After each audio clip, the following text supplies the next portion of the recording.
Reclaim Your Heart by Yasmin Mogahed, Chapter 6 Peace on a Rooftop. We have all had instant moments. For me, one such moment happened while standing on the rooftop of Masjid al-Haram. Above me was only sky. Below me, the most beautiful view of the Kaaba, and an acute sign of Allah, this life, and the life to come. I was surrounded by an overwhelming crowd that exists nowhere else on this earth.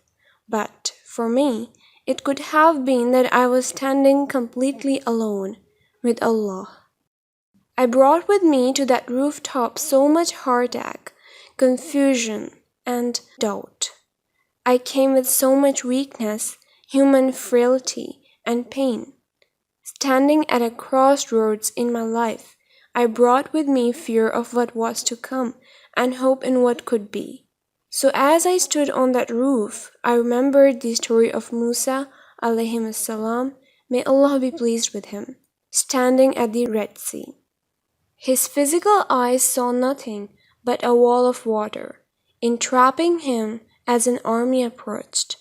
But his spiritual eyes saw only Allah, and a way out so certain it was as if he had already taken it.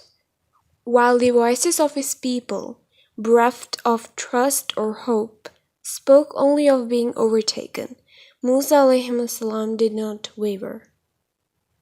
As I stood there, I heard the distant voices warning me of what was to come, but my heart heard only,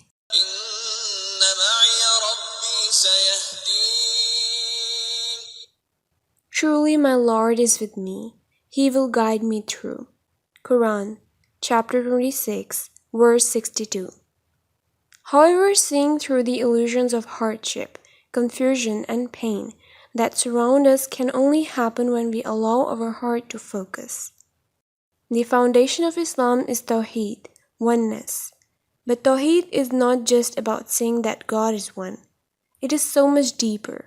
It is about the oneness of purpose, of fear, of worship, of ultimate love for God.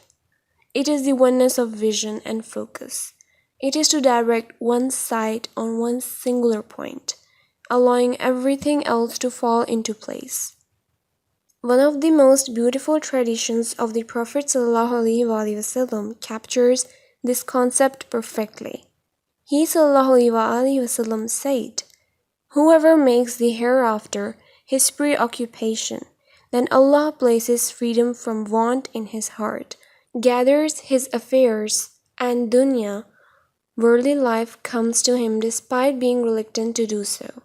And whoever makes dunya his preoccupation, then Allah places his poverty in front of his eyes, make his affairs scattered, and nothing of the dunya comes to him except that which has been decreed for him." Al-Tirmidhi. If you have ever seen a magic eye picture, you can see a wonderful metaphor of this truth. At first glance, the picture looks like nothing but a collection of shapes, with no order or purpose. But if you start by bringing the picture right up to your face, focusing your eye on one singular point as you move the picture slowly away from your face, the picture suddenly becomes clear. However, as soon as you take your eyes off that singular point of focus, the picture disappears and again becomes nothing but a sea of shapes. In the same way, the more we focus on the dunya, the more our matters become scattered.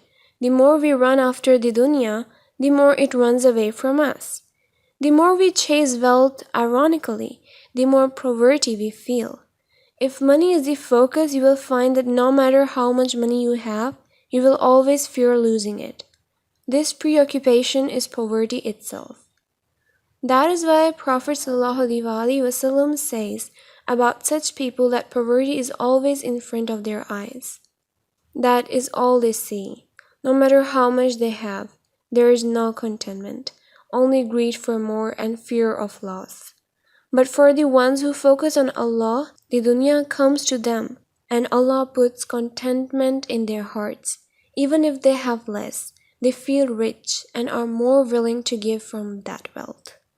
And when such people feel trapped by life, by financial hardship, by pain, by loneliness, by fear, by heart attack, or sadness, all they have to do is turn to Allah, and He always makes a way out for them. Know that this is not some feel-good theory, it is a promise made by Allah Himself, who says in the Quran, وَمَن يَتَّقِ اللَّهَ يَجْعَل لَّهُ مَخْرَجًا وَيَرْزُقْهُ مِنْ حَيْثُ لَا يَحْتَسِبُ وَمَن يَتَوَكَّلْ عَلَى اللَّهِ فَهُوَ حَسْبُهُ. And for those who fear Allah, He ever prepares a way out, and He provides for him from sources he never could imagine. And if anyone puts his trust in Allah, sufficient is Allah for him. Quran, chapter 65, verse 2 and 3. Allah is sufficient for them. Allah is enough for those who make Allah their primary concern. There is only peace, because whatever happens to them in this life, it is good and accepted as the will of Allah. Imagine having only good in your life. That is the state of this type of believer, as the Prophet ﷺ says. Wondrous are the believer's affairs. For him there is good in all his affairs, and this is so only for the believer. When something pleasing happens to him, he is grateful, and that is good for him. And when something displeasing happens to him, he is enduring, has sabr, and that is good for him. Muslim. And so in the heart of such a believer is a sort of paradise. That is the paradise that Ibn Taymiyyah, may Allah have mercy on his soul, spoke of when he said, "Truly there is a heaven in this world, and whoever doesn't enter it will not enter the heaven of the next world. And in that heaven, complete peace is not something of a moment, it is a state eternal."